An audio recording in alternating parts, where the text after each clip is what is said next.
rejected my love cause I was broke. I instantly stopped. I just stopped recording. I knew it was a great record. Did I know it was that great? No, you actually never know until you let it out there. I'm talking top 10 most streamed on YouTube out of Nigeria ever. I knew where it hits me from. This is a massive record. So on that day in the morning, maybe 9 a.m. or thereabouts, he calls me. He's like, are you free later today?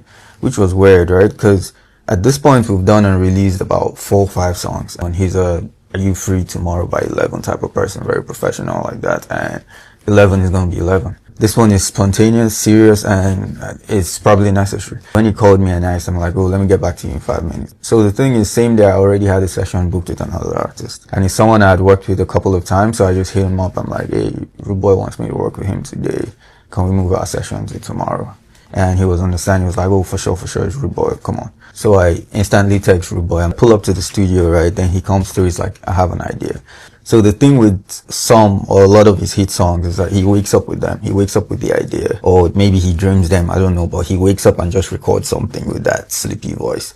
And then later he comes back to them and builds the idea. This one was a night before and he knew it was strong. So he just hit me up straight up. So in the studio is I, King Josh, Rudeboy.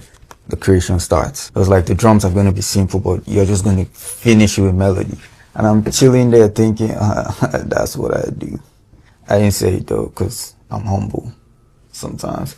But then he steps away and then I start to make the drums real simple, regular Afro bounce. At the time, this was a very popular bounce. I think after I did the drums, he came back in the studio, listened to the drum. We might have gone back and forth about the tone of the conga. I want this tone, he wants that tone. We settle at his tone. When he steps away from the studio, I put it right in between his and mine. Now when it's time for the melody, he hums it. He doesn't want to give me the whole vibe straight up, right? And then I start to create the melody. This is all we have for the melody before she starts singing. You know me, I love my tonal percussions. Obviously there's a marimba in there. A few just little strings at this point, right? So he's like, yes, he's ready to start singing. This is the first time I'm hearing the lyrics. This is what we had at first. She turned the love, everything what you wanna get, everything what you throw away, yeah. Eventually, this was the. She told my love, that love. She talks out the coco. She wanna know the coco. It's a messy project. If you see this, you know it was just going by the flow. You see the vocal, very messy project. But then I didn't need to send the project to anyone else, so I didn't need to arrange it before working, mixing, mastering, all that stuff. So we do the first verse, we do the hook, it's sounding good, amazing. He's like, okay, this is a wrap now. I'm gonna share this with Jude and then I'll get his feedback, and when I'm ready for the second verse, I'll call you. I've worked with him a couple of songs. Whenever he says, when I'm ready for the second verse, I'll call you, he's not gonna sleep. By the next day, he's gonna finish it overnight, you're coming back by the next day. By the next day, he's like, oh yeah, we'll wrap it up this evening. So I get into the studio with the first artist. I wrap up his session sometime in the afternoon. And then I'm heading to his place with King Josh. I'm like, that first verse is so hard. The hook is hard. We don't need to do anything more on this track again. Maybe just like an 8-bar bridge or bring something back from the first verse, put the hook again. The song is done. So when I pull up, he comes in. He's so excited about the song. He's like, see, let me even tell you how the video is going to be, right? They've never seen me like this before. I'll be so tattered. There's this store. I know who owns it in VI. I'm going to use the same name of the store to start my carpentry. Jude is going to finish this with Clarence, trust me. And I'm just there thinking, we've not even started the second verse, the video. Then when I start to picture the whole video, I literally start to work on this song like it's music for film. I started to do things that I would only do when I'm making music for film. I have the strings crawling up and down. I started to spread it wider than regular listening music, because there's things that we do in cinematic music that is different from regular music.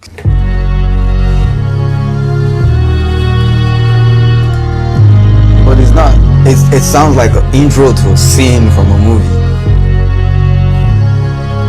Like I'm pushing everything to their limits. It's like a cinematic creation at this point. I've been there begging you to drive, reason with me. We have like 7 vocal stacks going here, just doing reason with me. All my backing vocals are going into a bus. that has just Dr. MS on this is sucking in signal from the mid one, pushing it to the side. Now it's time to work on the second verse, right? So first of all, instead of just going right into the second verse, he was like, yeah, Jude, listen to it. He loves it. There's a couple of lines he wants us to change first before we move on.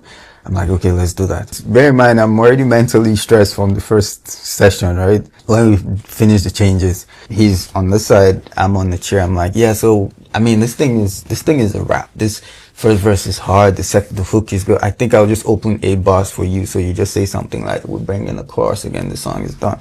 He just looked at me like, open 16 bars for me. In fact, just open it till I stop singing.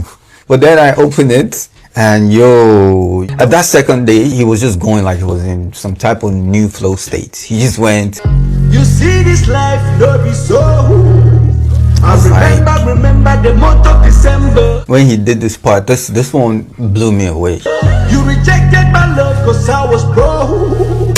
I instantly stopped. I just stopped recording. First thing I did was save track, save backup. Because what the hell was that?